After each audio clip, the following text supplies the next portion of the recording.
यह कहानी आपको झकझोर कर रख देगी। 25 नवंबर 1988 को जापान के सैतामा प्रांत के मिसाटो में एक भयानक अपराध हुआ। जुनको फुरुता नाम की एक जवान लड़की गायब हो गई।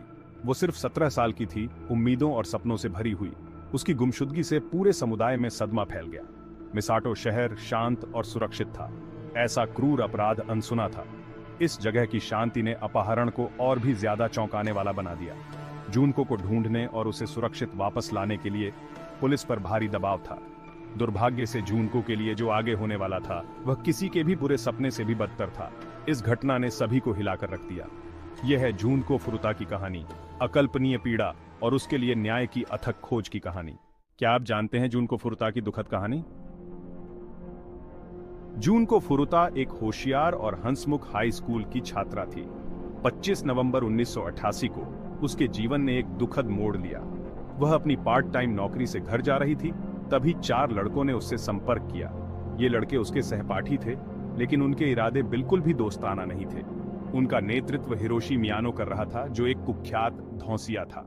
लड़कों ने जुनको को अपहरण करने की योजना बनाई। उन्होंने उसे धोखा दिया और उसे एक घर ले गए और सुरक्षा का वादा किया। उसे क्या पता था कि वह एक जाल में चल रही है। पहले तो जुनको ने भागने की कोशिश की, लेकिन लड़के बहुत ताकतवर थे। उन्होंने उसे ओवरपावर्ड कर लिया और उसे अपने एक घर में बंद कर दिया। उसकी कैद के शुरुआती घंटे डर और भ्रम से भरे हुए थे। अगर आप डरावनी कहानियों के शौकीन हैं तो आपको यह सुनना चाहिए। घर जुनको के लिए जेल बन गया। उसके अपहरणकर्ताओं ने उसकी आजादी और गरिमा छीन ली। उन्होंने उसे रोज मारपीट और अकथनीय हरकतों का शिकार बनाया। जुल्म लगभग तुरंत शुरू हो गया और राहत की कोई उम्मीद नहीं थी। जुनको को एक ठंडे अंधेरे कमरे में रखा गया था। लड़के बारी बारी से उसकी रखवाली करते थे। उन्होंने उसकी मूलभूत मानवीय जरूरतों जैसे भोजन और पानी से वंचित रखा। मदद के लिए उसकी चीखें और ज्यादा हिंसा से भरी हुई थी। मानसिक यातना उतनी ही क्रूर थी जितनी शारीरिक यातना। दिन हफ्तों में बदल गए, लेकिन जुल्म बंद नहीं हुआ। जुनको ने अपने हौसले को जिंदा रखने की कोशिश की, लेकिन यह एक हारने वाली जंग थी। लड़कों के माता पिता बेखबर रहे और पड़ोसियों ने कुछ नहीं सुना। ऐसा था जैसे जुनको दुनिया से ही गायब हो गई हो। किशोर अपराध की काली सच्चाई को उजागर करना हिरोशी मियानो सरगना था। वह जुनको की तरह 17 साल का था, लेकिन उसका दिल द्वेष से भरा था। उसके याकूजा से संबंध थे, जो एक कुख्यात अपराध सिंडिकेट था। उसने दूसरों को डराने और अपना दबदबा बनाए रखने के लिए इन कनेक्शनों का इस्तेमाल किया। मियानो के साथ उसके 3 दोस्त भी थे, जो ओगुरा, मिनातो नोबुहारू और वतनबे यासुशी।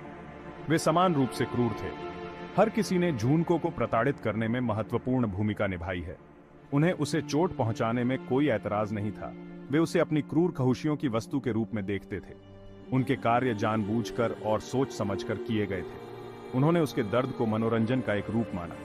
उनकी क्रूरता की कोई सीमा नहीं थी। मानसिक यातना की शक्ति को कभी कम नहीं आंकना चाहिए। जुनको की आपबीती सिर्फ शारीरिक नहीं थी, मनोवैज्ञानिक यातना भी उतनी ही भयावह थी। उसके अपहरणकर्ताओं ने उसके साथ दिमागी खेल खेले, जिससे उसका मनोबल टूट गया। उन्होंने उसे झूठ बोला, झूठी उम्मीदें दी, बस उसे छीनने के लिए। उन्होंने उसे अपने माता पिता को यह कहते हुए फोन करने के लिए मजबूर किया कि वह भाग गई है। इस क्रूर कृत्य ने यह सुनिश्चित कर दिया कि कोई उसे ढूंढने न आए। उसके माता पिता ये मानते हुए पीड़ा में डूबे रहे कि उनकी बेटी ने उन्हें छोड़ दिया है। शारीरिक यातना निरंतर जारी रही। दर्द देने के लिए लड़कों ने जो कुछ भी पाया उसका इस्तेमाल किया। उन्होंने उसे सिगरेट से जलाया, धातु की छड़ों से पीटा और यौन हिंसा का शिकार बनाया। उसका शरीर चोटों और जलन से भरा हुआ था। जुनको की इच्छा शक्ति असाधारण थी। उसने मजबूत बने रहने की कोशिश की, इस उम्मीद में कि कोई उसे ढूंढ लेगा। क्या आप जानते हैं कि जुनको फुरुता की सहनशीलता कितनी अद्वितीय थी? अकल्पनीय दर्द के बावजूद जुनको ने जीवित रहने की कोशिश की। उसका लचीलापन उल्लेखनीय था। वह इस उम्मीद पर कायम रही कि उसे बचा लिया जाएगा। लेकिन दिन बीतते गए और उसकी हालत और खराब होती गई। लड़कों ने उसका अपमान करना जारी रखा। उन्होंने उसे कॉकरोच खाने और अपना पेशाब पीने के लिए मजबूर किया। उन्होंने उसे छत से लटका दिया और उसे पंचिंग बैग की तरह इस्तेमाल किया। जुनको की पीड़ा उनके लिए रोज का तमाशा बन गई। उसकी शारीरिक स्थिति तेजी से बिगड़ती गई। उसके जख्मों में संक्रमण हो गया और वह लगातार दर्द में थी।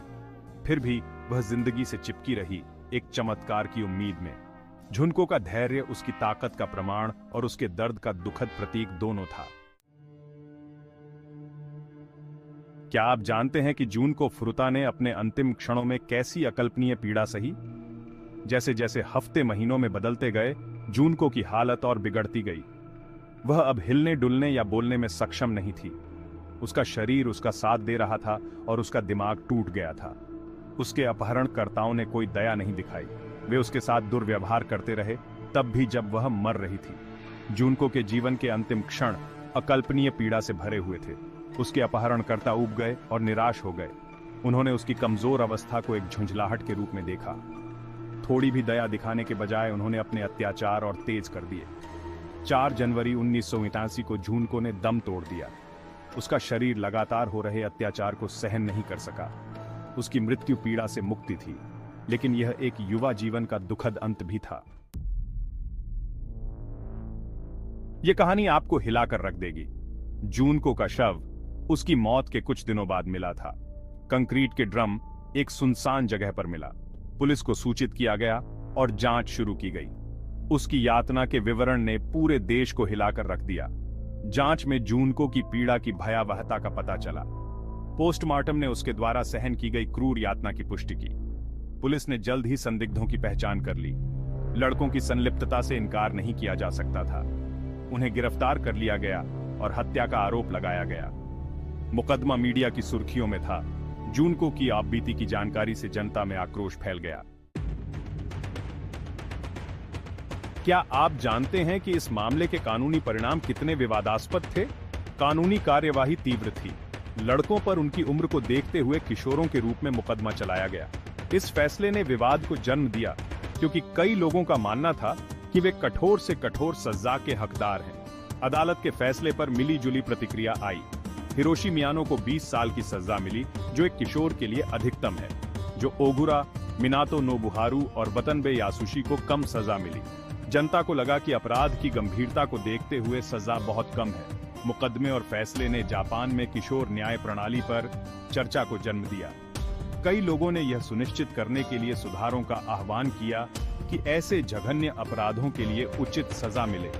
लड़कों की सजा ने जनता के दर्द को कम करने के लिए कुछ नहीं किया। लोग शायद जुनको फुरुता की दुखद कहानी के समाज पर गहरे प्रभाव को नहीं समझते। उसकी पीड़ा और मौत बदलाव की प्रेरक शक्ति बनी। लोगों ने पीड़ितों के लिए बेहतर सुरक्षा और ऐसे अपराधों के अपराधियों के लिए कठोर दंड की मांग की। इस मामले ने बदमाशी और किशोर अपराध के मुद्दों के बारे में जागरूकता बढ़ाने का काम किया। स्कूलों और समुदायों ने इन मुद्दों को और अधिक गंभीरता से लेना शुरू कर दिया। युवाओं को ऐसे कार्यों के परिणामों के बारे में शिक्षित करने के प्रयास किए गए। जुनको की विरासत लचीलापन और न्याय की लड़ाई की है। उसकी कहानी करुणा और सतर्कता के महत्व की याद दिलाती है। यह क्रूरता के खिलाफ खड़े होने और यह सुनिश्चित करने की आवश्यकता को रेखांकित करता है कि ऐसी त्रासदियां दोबारा न हों। उसकी याद दूसरों को एक सुरक्षित और अधिक न्यायपूर्ण समाज के लिए वकालत करने के लिए प्रेरित करती है। पॉज 2S परिणाम और सामाजिक परिवर्तन। पॉज 2S क्यों जुनको फुरुता की कहानी पर और लोग बात नहीं कर रहे हैं? मुकदमे का अंत एक अहम मोड़ बन गया। जुनको को इंसाफ दिलाने की जनता की आवाज अनसुनी नहीं रही। इसके बाद जापान में किशोर अपराधों को देखने और उनसे निपटने के तरीके में बड़े बदलाव देखे गए। एडवोकेसी ग्रुप्स सामने आए, जिन्होंने सख्त कानूनों और कमजोर लोगों की बेहतर सुरक्षा की मांग की। पॉज 2S स्कूलों ने नए एंटी बुलिंग प्रोग्राम लागू किए और समुदाय अपने युवाओं के लिए सुरक्षित वातावरण बनाने के लिए एक साथ आए।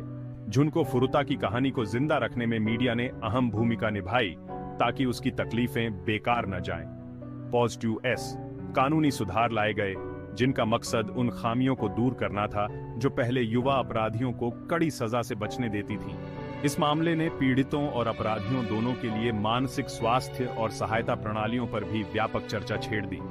पॉज 2S जुनको की दुखद कहानी लचीलेपन और इंसाफ की लगातार खोज का प्रतीक बन गई। इसने समाज को सतर्कता और करुणा के महत्व की याद दिलाई, सभी से क्रूरता और हिंसा के खिलाफ खड़े होने का आग्रह किया। उसकी विरासत एक सुरक्षित और अधिक न्यायपूर्ण दुनिया के लिए प्रयासों को प्रेरित करती रहती है। पॉज 2S बाद के वर्षों में सामाजिक परिवर्तनों ने आशा की भावना पैदा की।